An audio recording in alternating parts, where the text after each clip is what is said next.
তারপরে অবশ্যই নিফটি সারাদিন ট্রেড করে একটা রেক্ট্যাঙ্গুলার প্যাটার্নের মধ্যে, আর নিফটি সাপোর্ট নেয় কালকে যে আমাদের ইম্পর্টেন্ট ইন্ট্রাডে লেভেলটা বেরিয়ে এসেছিল 26,120, সেখানে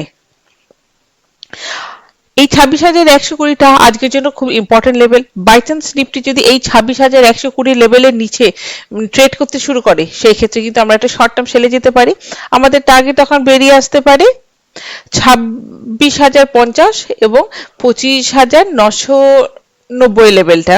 প্রফিট বুকিং আরেকটু এক্সটেন্ড হতে পারে, কিন্তু নিফটিকে রাইজ করতে গেলে অবশ্যই 26,220 থেকে 230 এই জোনটার উপরে নিফটি নিজেকে হোল্ড করতে হবে অন্তত 3:15 মিনিটের ক্যান্ডেল।